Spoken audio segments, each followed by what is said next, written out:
এবার বর্ষায় জলাবদ্ধতা থেকে কিছুটা হলেও রেহাই পাবেন মিরপুরবাসী। কেবল মিরপুরই নয়, রাজধানীর পশ্চিমাঞ্চলীয় এলাকার জলাবদ্ধতা ঠেকাতে আশুলিয়া বসানো হয়েছে 3টি পাম্প হাউস। পাম্পগুলো নগরীর জমে থাকা পানি টেনে নিয়ে ফেলবে তুরাগ নদীতে। তবে এর সুফল পেতে বর্ষার আগেই ড্রেজিং সংকট সমাধানের তাগিদ দিলেন সংশ্লিষ্টরা। আরও জানাচ্ছেন হোসেন সোহেল। প্রতি বছর একটু বৃষ্টিতেই ডুবে যায় গোটা মিরপুর, তাই বৃষ্টি এখানে এক আতঙ্কের নাম। কেবল মিরপুরই নয়, ক্যান্টনমেন্ট ও উত্তরাসহ ঢাকার পুরো পশ্চিমাঞ্চলের বাসিন্দারাই বর্ষায় কম বেশি জলাবদ্ধতার সমস্যায় ভোগেন।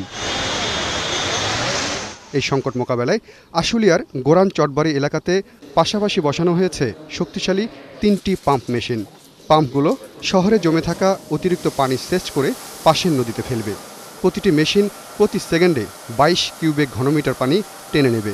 তাই আসছে বর্ষায় নগরীর পশ্চিমাঞ্চলের বাসিন্দারা জলাবদ্ধতা থেকে অনেকটাই রেহাই পাবেন বলছেন পানি সম্পদ মন্ত্রণালয়ের মন্ত্রীদ্বয়। পাম্প হাউসেরটি হওয়ার কারণে আমরা পল্লবী, মিরপুর ক্যান্টনমেন্ট, উত্তরা 3য় পর্যায়, ইস্টার্ন হাউজিং, উত্তরা, আবদুল্লাপুর, হযরত শাহজালাল আন্তর্জাতিক বিমানবন্দর সহ ঢাকা শহরের পশ্চিমাঞ্চলের বিস্তীর্ণ এলাকার মানুষ এখানে সুবিধা পাবে। মিরপুরবাসীকে সচেতন হতে হবে যে তাদের ড্রেনেজ সিস্টেম তারা যদি ঠিক না করে, তারা যদি পলিথিনের জিনিস যদি তারা ড্রেনের মধ্যে ফালায় দেয়, তাহলে ওইখানে জলাবদ্ধতা হবে।